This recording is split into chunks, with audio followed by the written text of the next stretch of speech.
मंगलमय मंगल करण वीतराग विज्ञान नमोताई जाते भये अरहंतादि महा जो विद्यादि सागर सुधी जो विद्यादि सागर सुधी गुरु हैं हितैषी शुद्धात्म में निरत नित्य हितोपदेशी वे पाप ग्रीष्म ऋतु में जल हैं सयानी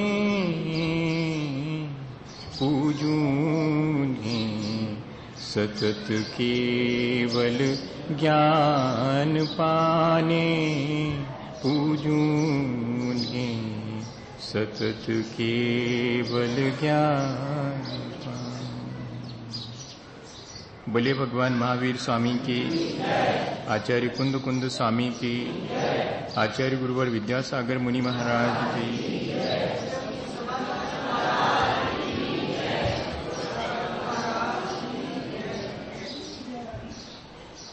हम सभी लोगों ने विचार की एक निरंतर प्रक्रिया बहुत दिनों से शुरू कर रखी है। विचारों की ये निरंतर प्रक्रिया हमें बहुत सारे लाभ देती है। विचारों की इस निरंतर प्रक्रिया को भावना या अनुप्रेक्षा कहते हैं। इसमें हम दो काम एक साथ कर रहे हैं। एक तरफ जान भी रहे हैं, दूसरी तरफ अपने जीवन की अनुभूतियों से उस ज्ञान को जोड़ करके अपने जीवन में परिवर्तन लाने का प्रयास भी कर रहे हैं। असल में अनुप्रेक्षा भावात्मक परिवर्तन की एक प्रक्रिया है। इतना ही नहीं, वो हमारे अच्छे विचारों को सुदृढ़ बनाने की प्रक्रिया भी है। विचारों को ठीक ठीक दिशा में हम निरंतर करें तो हमारे विचारों में दृढ़ता आती है और विचारों का परिष्कार भी होता है। इस तरह अनुप्रेक्षा भावात्मक परिवर्तन, विचारों की दृढ़ता और विचारों को एक निश्चित दिशा देने और विचारों का परिमार्जन करने की प्रक्रिया है, जिसको कि हम रोज कर रहे हैं। हमने अपने जीवन की नश्वरता का भी विचार करके देखा है। हमने इस संसार में सब कुछ अशरण है और शरण की खोज हमें करनी चाहिए, ये विचार भी हमने किया है।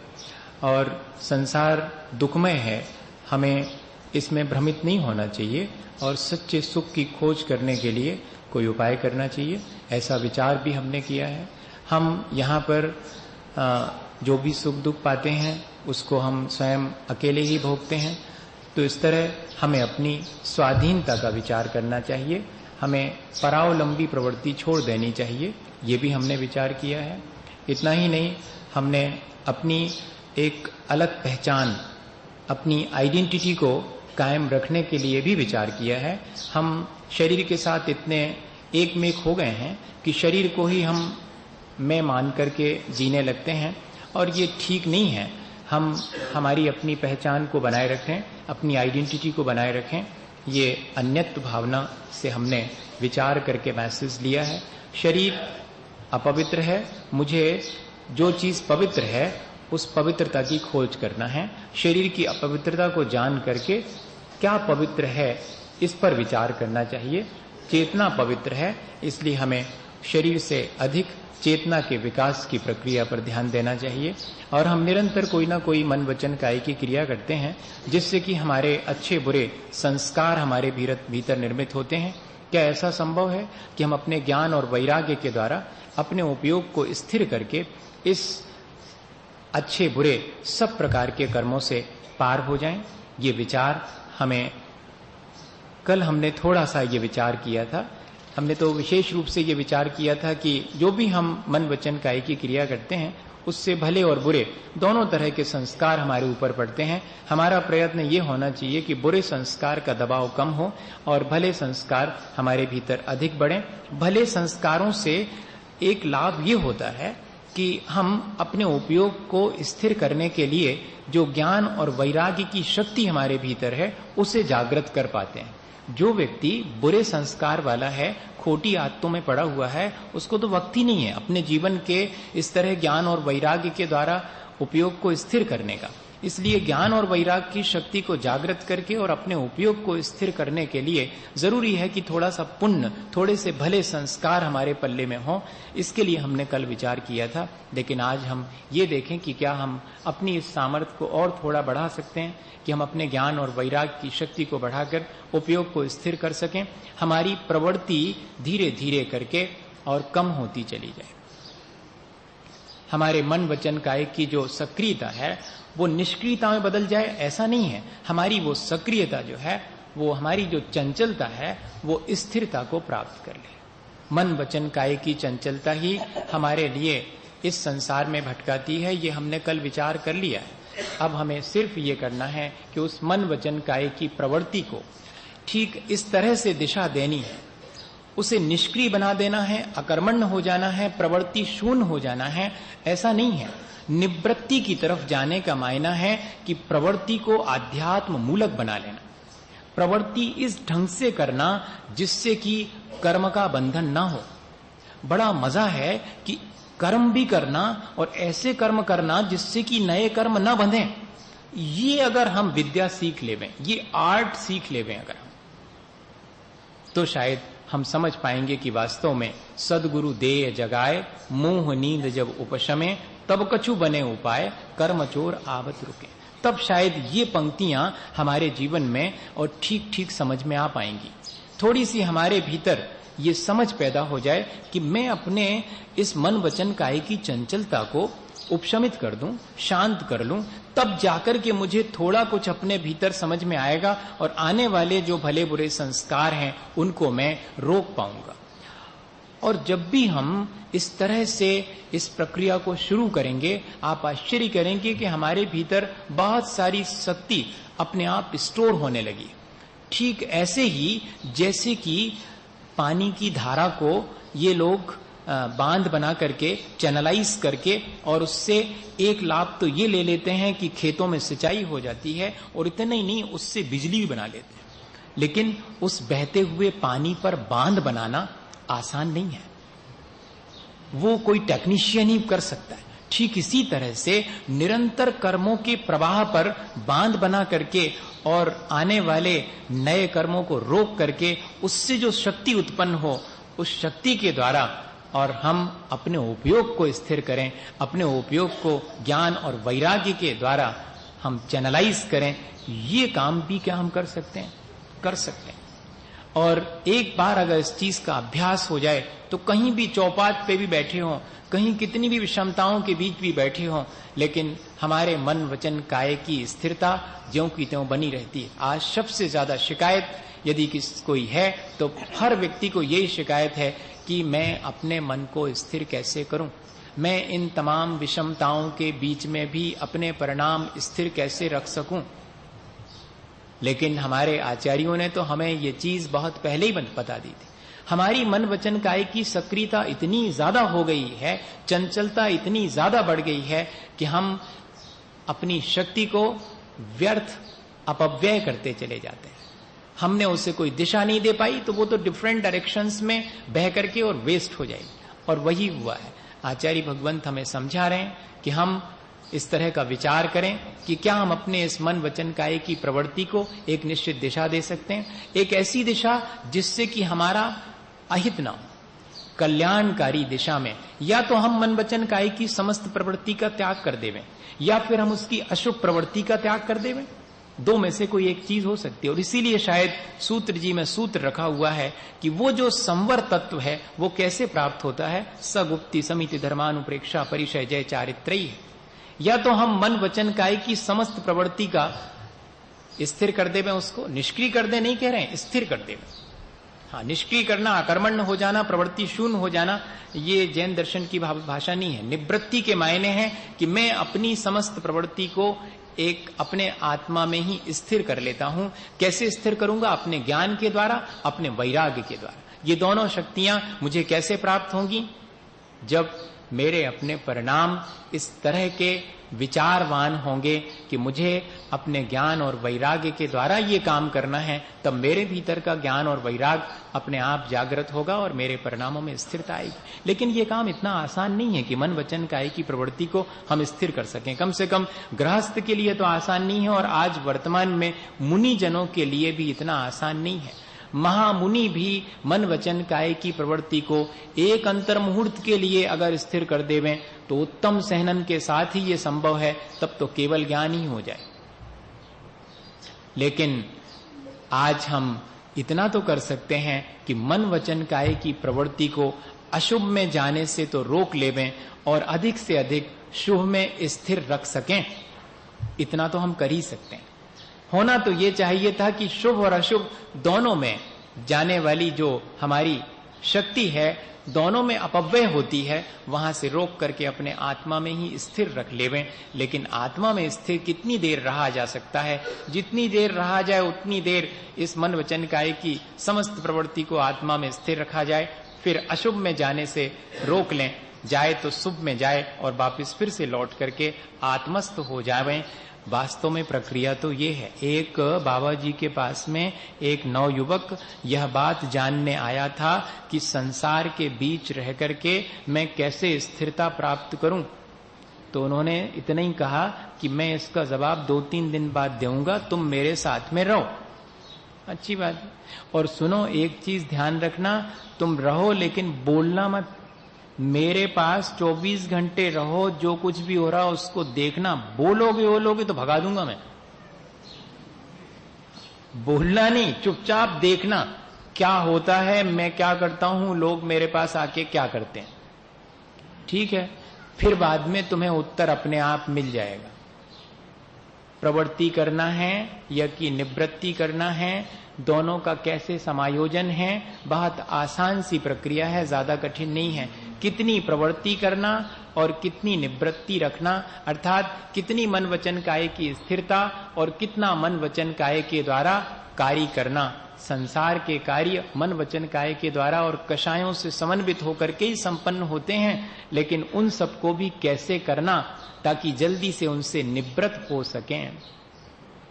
ये प्रक्रिया इतनी आसान नहीं है, लेकिन एक उदाहरण से उन्होंने बहुत अच्छे से समझा दिया। वो युवक जो है 3 दिन तक रहा पास में, और क्या हुआ, पहले दिन साधु बाबा जी के पास में और एक व्यक्ति आया, और उस व्यक्ति ने जो है बहुत सारी भेंट में मिठाई, फल फूल इत्यादि लाए। तो बाबा जी ने सब तो रखवा लिए और उसकी तरफ आंख उठा के तक नहीं देखा। हाँ, उससे बात तक नहीं की, 2 शब्द तक नहीं कहे। वो बेचारा चुपचाप लौटने लगा बड़े दुखी मन से। तो उस युवक को उन्होंने कहा कि जाओ इसके साथ, इशारा किया। युवक साथ साथ गया उसके, पूछा उससे, बिना पूछे ही, पूछने का मन तो था लेकिन बिना पूछे ही, क्योंकि गुरुजी ने तो कह दिया था, बड़ा मन था उसका कि पूछें कैसा लगा। गुरुजी ने सब फल फूल रखवा लिए, मिठाई रखवा ली, तुम्हारी तरफ आंख तक नहीं उठाई, देखा तक नहीं, तुमसे बात करना तो दूर की बात है, कैसा लग रहा है। उसने सोचा कि पूछें, लेकिन गुरुजी ने कहा था कि नो रिएक्शन एट ऑल, कुछ भी प्रतिक्रिया मत करना, उससे पूछना मत। फिर भी बाहर जाते जाते तक उसने कहा, क्यों, तुम कब से इनके पास हो?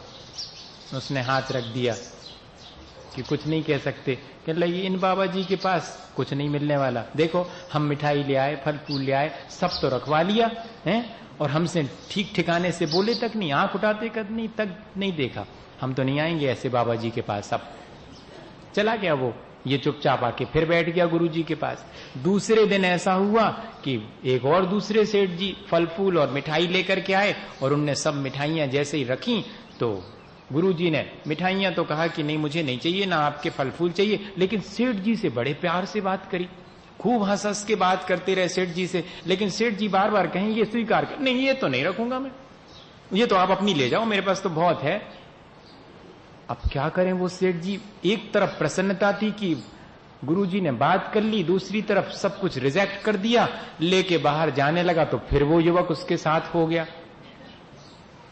उसका फिर से मन हुआ कि पूछें इसको कैसा लगा, लेकिन बिना पूछे ही उसने कहा कि कैसे हैं तुम्हारे गुरुजी, कुछ समझ में नहीं आई इनकी प्रवृत्ति। देखो तो हमसे तो हंस हंस के बातें कर रहे थे, हमसे तो इतने प्रेम से बोल रहे थे, और सामान हमारा बिल्कुल नहीं लिया, हम तो बड़ी उससे जो है देने आए थे इनके लिए, सब रिजेक्ट कर दिया, अब तो नहीं आएंगे हम इनके पास। अच्छी बात। तीसरे दिन अभी और बाकी था, तीसरे दिन और आया एक व्यक्ति, तो अब की बार गुरुजी ने उसकी मिठाई भी स्वीकार कर ली, उससे भी बहुत अच्छे से बोले, और इतने ही नहीं, सब शिष्यों को बुला करके कहा उसमें से जो जिसको थोड़ा थोड़ा चाहिए था अपने हाथ से दे दिया, स्वयं भी उसके सामने ही खाया और उसको भी दिया कि तुम भी खाओ, और बढ़िया से बातचीत करी, सब कुछ किया। वो लौटने लगा तो युवक फिर उसके साथ हो गया। उसने कहा, युवक तुम इन गुरुजी का साथ मत छोड़ना, बहुत प्यारे गुरुजी हैं ये, देखो मेरे से कितने बढ़िया से मेरी सब कुछ बात भी स्वीकार करी, मैं जो लाया था, और मैंने सबको बांट भी दिया, उन्होंने सबका ध्यान रखा, मेरा भी ध्यान रखा। वो वापस लौट गया। युवक भी वापस जाने की तैयारी करने वाला था कि 3 दिन हो गए, लेकिन अब तो उसका मन भी बदल गया। गुरुजी ने कहा कि क्या समझे इन 3 दिनों में? उसने कहा कि मेरे समझ में तो कुछ नहीं आया, आखिरी दिन थोड़ा समझ में आया, लेकिन शुरू के 2 दिन की आपकी बात समझ में नहीं आई। बोले मैंने दोनों दिन क्या 3 दिन तुम्हें समझा दिया कि प्रवृत्ति कैसी करना और कितनी निवृत्ति करना। कुल इतनी ही बात है कि हम अपनी प्रवृत्ति को इस तरह से करें जिससे कि दूसरे का अहित ना हो और स्वयं का भी अहित ना हो।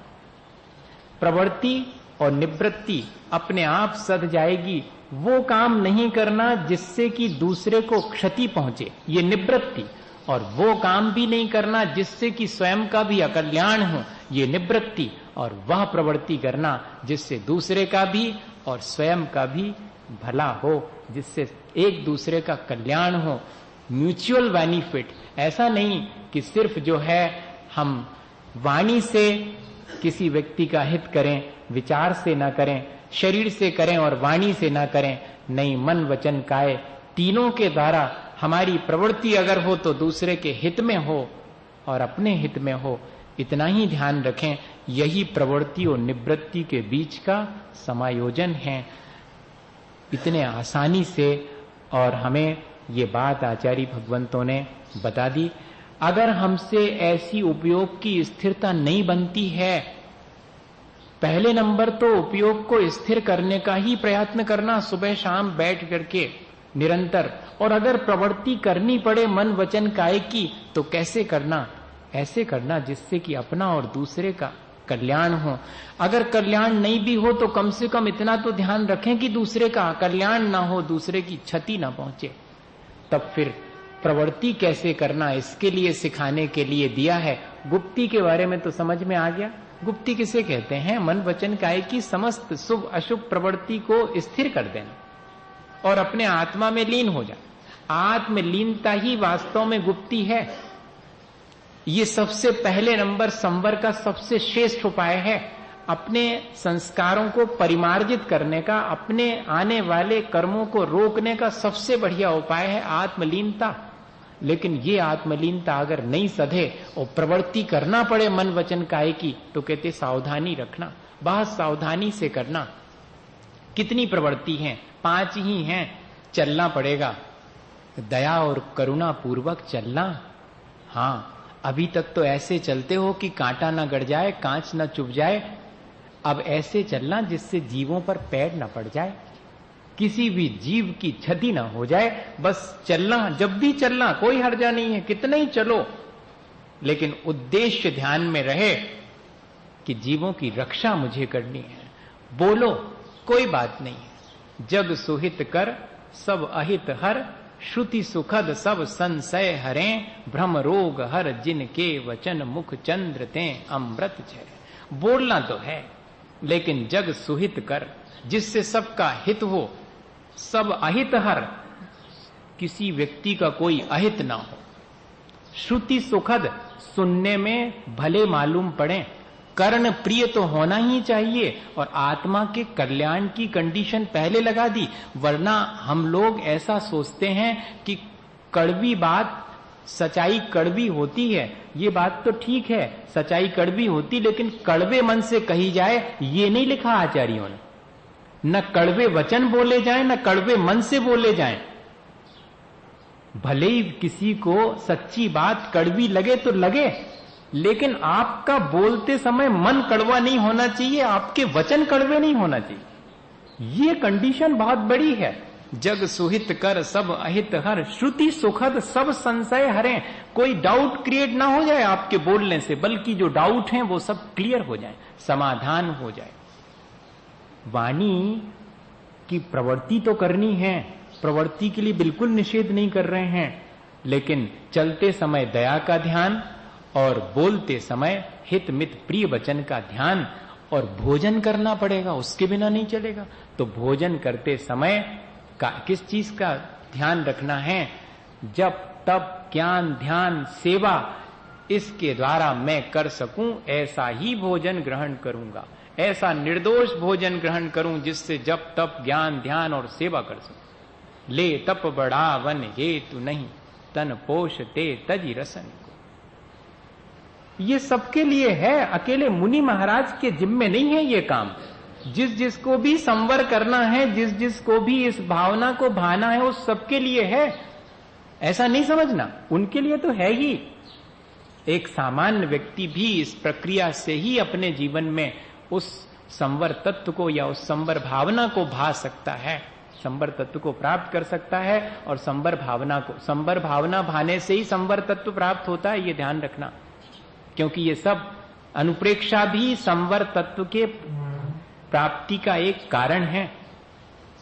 इस तरह से आहार भी करना है तो ऐसे करना। उठाना धरना, चीजों को लेना देना रोज अपन करते हैं, उठाधरी करते, लेन देन करते हैं। उठाधरी और लेन देन में सावधानी रखना कि ऐसा लेन देन हो जिससे परस्पर प्रेम बढ़े। उठाना धरना ऐसा हो जिससे कि जीवों को कष्ट न पहुंचे।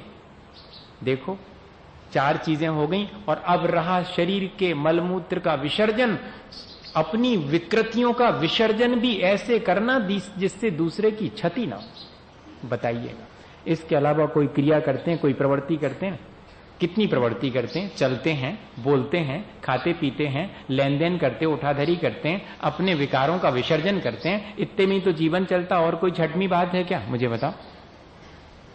इतनी प्रवृत्ति है, लेकिन इस 5 को किस तरह से व्यवस्थित कर दिया। प्रवृत्ति तो करनी है, लेकिन इस तरह व्यवस्थित करके हम अगर करें तो हमारे कर्म करते हुए भी कर्म के बंध से मुक्त हो सकेंगे। हम कर्म कर रहे हैं, 5 प्रकार के कर्म रोज करना पड़ रहे हैं, लेकिन हम अगर उसको इस तरह आचार्यों ने जैसा संभालने के लिए कहा, जैसी सावधानी रखने के लिए कहा, वैसा करें तो सगुप्ति समिति धर्म हमेशा अपने परिणामों में क्षमा मार्दव अर्थात कोमलता, सरलता, पवित्रता, सच्चाई, ये सब चीजें हमारे अंदर बनी रहें। कभी थोड़ी थोड़ी देर को सही, 100 मौके आए गुस्से के, एक मौके पर तो क्षमा भाव धारे। 100 मौके आए जटिल होने के, एक मौके पर तो सरल हो जाएंगे, जटिल नहीं होंगे। 100 मौके आएंगे मलिनताओं के, मलिनताओं से घिरने के, लोभ करने के। लोभ ही घेरता है मलिनताओं से, और कुछ नहीं घेरता। इसलिए उस समय में अपनी पवित्रता को धारण करे रखूंगा, लोभ नहीं करूंगा। लोभ नहीं करना ही पवित्रता है। ऐसा नहीं कर सकते क्या हम?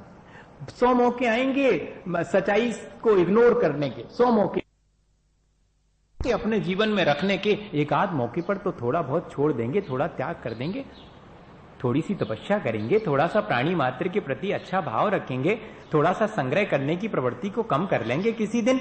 क्या ऐसे हम 10 धर्मों को थोड़ा थोड़ा पालन नहीं कर सकते हैं? बहुत आसानी से। इसलिए लिखा उसके बाद की समिति धर्म अनुप्रेक्षा। अनुप्रेक्षा तो हम विचार रोज कर ही रहे हैं। सब प्रकार से हम संसार शरीर और भोगों का विचार करें, सुबह शाम बैठ करके परिचय जय, थोड़ी सी सहिष्णुता डेवलप करें। थोड़ा सा अपने जीवन को सहिष्णु बनाएं, सहनशील हों। मन वचन काय की चंचलता हमें सहनशील नहीं होने देती। जो सहनशील है उस व्यक्ति के मन वचन काय की चंचलता अपने आप स्थिर होने लगती है, खत्म होने लगती। जो व्यक्ति जितना धैर्यवान होगा, सहिष्णु होगा, वो मन वचन काय से उतनी कम प्रतिक्रिया करेगा। और हम लोग तो झट से प्रतिक्रिया कर देते हैं।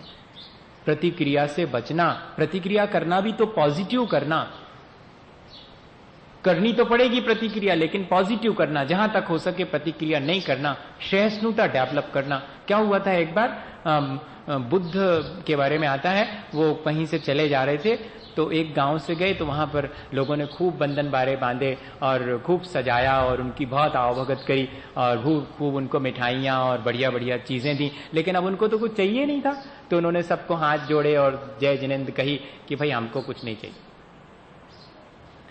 तो सब लोग ने अपना अपना ज्यों का त्यों वापस ले गए, अपना रख लिया। लेकिन एक गांव में पहुंचे तो वहां के लोग पता नहीं किस तरह के थे, उनके बारे में शायद अच्छा वहां पर मैसेज नहीं किया होगा, कैसे ये साधु हैं और ऐसे चले आए, भीख मांगते हैं, ये खूब जोड़ जोड़ के रख लेते हैं, पाखंडी होते हैं, फलाना, ऐसा उनको मालूम होगा। तो उन्होंने गालियां देना शुरू कर दी, वहां पर खूब गालियां दी। अब जितने भी भिक्षु थे वो तो बड़े हड़बड़ाए।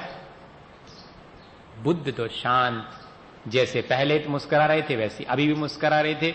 बाकी सब उनके चेले चपाटी जितने थे हड़बड़ाए। वो सबके मन वचन काय की चंचलता सामने आने लगी। जो बड़े बिल्कुल शांत बनते थे, विपरीतता आने पर मालूम पड़ता है कि मन वचन काय की स्थिरता कितनी सदी है कि नहीं सदी है। हाँ, नहीं तो सब अपने अनुकूल चल रहा हो तो बिल्कुल ऐसा लगता कि इससे ज्यादा कोई भी बढ़िया नहीं है, सज्जन नहीं है।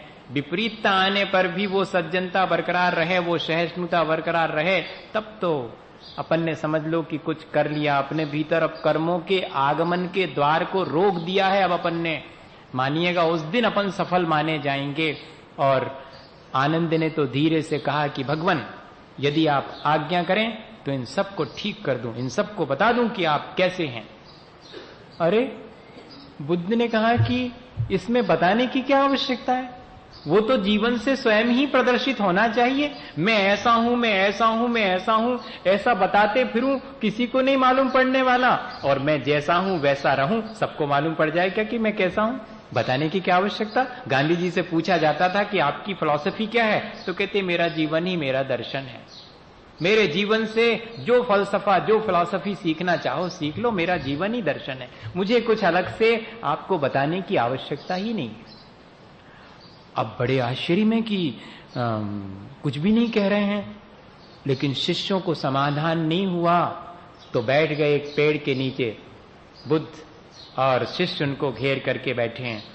भिक्षुओं सुनो, पिछले वाले गांव में जब लोग अपने पास मिठाई देने आए थे और बड़ी प्यारी प्यारी बातें कर रहे थे, क्या हमने उनकी मिठाइयां स्वीकार करी थी? नहीं भगवान, हमें कोई आवश्यकता ही नहीं थी। तो फिर बताओ, वे मिठाइयां वे लोग वापस ले गए थे? हाँ, वो तो वापस ले गए थे। बहुत अच्छा। इस गांव में जहां से अपन गुजरे वहां पर लोगों ने अपन को गालियां दी, भर भर के थालियां, वे गालियों की थालियां भर भर के लाए और उन्होंने हमें भेंट की, हमने नहीं ली। बताओ भिक्षुओं, उनका क्या हुआ होगा? अरे वे तो उनको वापस ही ले जाना पड़ी होंगी। बस, कोई ने अगर हमको गाली दी है, हमने अगर स्वीकार कर ली, स्वीकार कैसे करते हैं? रिएक्शन करके स्वीकार करते हैं। और क्या, रिएक्शन करना ही स्वीकृति है। वरना तो हमने आपकी गाली को कोई महत्व ही नहीं दिया, हमने सुना अनसुना कर दिया आपकी गाली आपके पास। और अगर हमने कोई जवाब दे दिया तो आपकी गाली हमारे पास आ गई और जवाब आपके पास पहुंच गया। इतनी सीधी सी प्रक्रिया है सहिष्णुता के लिए, लेकिन बहुत कठिन है भैया। पूरी जिंदगी लग जाएगी, पूरी 1 मिनट में नहीं आने वाली। अभी बाहर निकलेंगे और गायब। हाँ, क्योंकि संस्कार ही नहीं है, डालना पड़ेगा। उसी के लिए तो बैठे हैं यहां पर। काय को बैठे हुए हैं? कोई सब बढ़िया सहिष्णु लोग थोड़ी बैठे हैं यहां पर। हाँ, सब बिल्कुल भगवान बने लोग थोड़ी हैं, भगवान बनने की प्रक्रिया में हैं।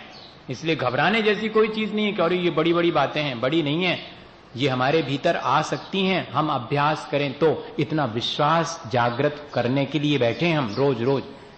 हमारे भीतर एक बार पता नहीं किसके भीतर कब ये विश्वास जागृत हो जाएगा कि मैं कर सकता हूं, ये सब कर सकता हूं और मैं शुरू करता हूं। बहुत हो गया, अब टू एनफ, ऐसा मन में आ जाए कि बहुत बहुत लापरवाही से जी लिया, अब नहीं जीऊंगा, अब तो मैं शुरू करता हूं। आज शाम से बैठूंगा और देखूंगा कि ये सब क्वालिटीज मेरे भीतर क्यों नहीं है, ये इतनी डिस्क्वालिटीज आ कैसे गई मेरे भीतर। मैं नहीं चाहता कि ये सब डिस्क्वालिटीज मेरे भीतर रहें। ऐसा अगर एक बार तय कर लेंगे, तय करना पड़ेगा खुद को, इंडिविजुअल, अपने अपने को। मेरे तय करने से आपके जीवन में कुछ तय नहीं होने वाला, मेरे जीवन का मुझे तय करना पड़ेगा, आपका आपको। एक बार हम ये सोच लें, ये सहिष्णुता, इसी को बोलते हैं परिचय विजय। वो टेक्निकल शब्द है परिचय विजय, लेकिन हम अपने अपने शब्दों में समझें कि हमें सहिष्णुता आ गई। विपरीत परिस्थितियों में भी मैं सुविधा नहीं खोजता हूं, बल्कि उस बीच में और शांत रहना सीखता हूं। गर्मी लगने पर मैं पंखे की सुविधा नहीं चाहता हूं, मैं अपने भीतर ऐसी ठंडक पैदा कर लेता हूं जिससे कि मुझे कोई गर्मी का एहसास ना हो। ठंड आने पर मैं हीटर का मोहताज नहीं होता हूं, बल्कि ठंड आने पर मैं धरती कंबला, मैं अपने धैर्य रूपी कंबल को ओढ़ करके कोने में बैठ जाता हूं। ऐसा अभ्यास करके तो देखें अपन, उसका आनंद भी तो लेके देखें। एक दिन को सही, एक घंटे को सही, आधे घंटे को सही, कभी तो इस तरह का प्रयास करके देखें कि हम क्या ऐसा कर सकते हैं, कर सकते हैं। उस समय हमारे आत्मा की वो अनंत शक्ति जागृत हो जाएगी, वही ज्ञान और वैराग्य की शक्ति जागृत हो। और फिर कहते चारित्रयी है, एक और बाकी बचा। चारित्र के मायने क्या है? असुहादो विनिवित्ति सुहे पवित्ति अजान चारित्रम, या कि दूसरी परिभाषा छह ढाला में देखो एकदम याद नहीं आ रहा, एक ही शब्द है उसमें। आत्मरुचि का नाम सम्यक दर्शन, आत्मज्ञान का नाम सम्यक ज्ञान, और आत्मलीनता मतलब चारित्र। वास्तव में चारित्र तो है निष्कषाय होने का नाम। जितनी जितनी कषाय कमती होती जाए उतना उतना चारित्र बढ़ता चला गया। और दूसरी वास्तविक परिभाषा तो यही है, लेकिन प्रैक्टिकली पॉसिबल नहीं है। प्रैक्टिकली क्या पॉसिबल है? अशुभ से बचना और शुभ की तरफ जाना, यही प्रवृत्ति होनी चाहिए, यही आचरण होना चाहिए। रोज अपने व्यवहार को हम देखें, अपने आचरण को देख। दूसरे का आचरण तो देखते हैं, इनका आचरण अच्छा नहीं है, इनका आचरण बड़ा खोटा है, और मेरा अपना आचरण कैसा है ये भी तो देखना चाहिए। तो रोज अपने आचरण को, अपने व्यवहार को देखें कि मेरा व्यवहार कैसा है, कहां कहां मेरा व्यवहार भला नहीं है, कहां कहां भला है। मैं भले व्यवहार और भले आचरण को सम्मान दूंगा, महत्व दूंगा। खोटे आचरण, अपने भी खोटे आचरण और अपने खोटे व्यवहार को महत्व नहीं दूंगा, उसे सम्मान नहीं दूंगा। जैसे मैं दूसरे के खोटे आचरण को सम्मान नहीं देता बल्कि उसकी बुराई करता हूं, तो अब मैं दूसरे के खोटे आचरण की बुराई तो बंद करता हूं, अपने खोटे आचरण की बुराई शुरू करता हूं। आत्मालोचना करना शुरू कर देना। अभी तो दूसरे की आलोचना करते हैं हम, अब स्वयं की आलोचना शुरू कर। अगर स्वयं की आलोचना शुरू कर दी तो कर्मों का आना रुक जाएगा। दूसरे की आलोचना करते हैं, दूसरे के खोटे व्यवहार की निंदा करते हैं, बुराई करते हैं, तो अपने लिए कर्म और बंधते हैं। उसका तो जो हो रहा सो हो ही रहा। अपने बंधने वाले कर्मों को रोकने का सबसे आसान तरीका है अपनी बुराई कर लो। बुराई तो करना है, क्योंकि वो तो आदत पड़ी है बुराई करने की। कैसे कर सकते? आलोचना करने की आदत बन गई है तो अपनी आलोचना कर। वो जो सुबह मैंने एक व्यक्ति से ऐसी बात कही थी, ठीक नहीं कहा। जैसे कि मैंने यहां से जाने के बाद अपनी आलोचना कर ली थी, आपको बता दिया हमने, क्योंकि कल मुझे जो डिस्टर्ब हुआ उसके बारे में कहना नहीं था। उससे जिस व्यक्ति ने वैसा किया था उसको क्षति, उसको क्षोभ पहुंचा होगा, उसको दुख लगा होगा। ये मुझे तुरंत बाहर, वहां जब बैठा था, वहां जहां टेलीविजन रखा रहता ना उस कमरे में, वहां पर, तो वहां बैठ के तुरंत ध्यान आया कि नहीं, अब आगे से इस तरह नहीं करना अपने को, नहीं तो इससे दूसरे को कष्ट पहुंचा। आपको तो पहुंचा था उससे, लेकिन आपके ऐसा कहने से कि मुझे आपसे कष्ट पहुंचा, उसको और ज्यादा कष्ट पहुंचाओ। बहुत कठिन काम है रोज रोज ये एनालाइज करते रहना और अपने को संभालते रहना, क्योंकि संस्कार तो ऐसे हैं कि फौरन अपने विपरीत कुछ भी हुआ और फौरन रिएक्शन। लेकिन रोज अगर हम ध्यान रखेंगे तो हम उस रिएक्शन को पॉजिटिव बना सकते हैं। हम दूसरे की बुराई, निंदा और आलोचना से बच करके स्वयं अपनी, अगर दूसरे की निंदा कर भी लेवें तो फौरन संभल जाएं और अपनी निंदा भी करें कि ये मैंने क्यों ऐसा करा, ये दूसरे की निंदा क्यों करी, अब मैं अपनी निंदा करता हूं, मुझे ऐसा नहीं करना चाहिए। इस तरह अगर हम इस प्रक्रिया को रोज शुरू करें, यही तो आचार्य भगवंतों ने हमें कर्मों के आगमन को रोकने के लिए विचार करने की प्रक्रिया दी है। हम अगर इस प्रक्रिया को सुबह शाम करें तो जरूर से हमारे जीवन में परिवर्तन आएगा। हमारा जीवन भावनात्मक रूप से और बहुत उज्जवल बनेगा। हमारे परिणाम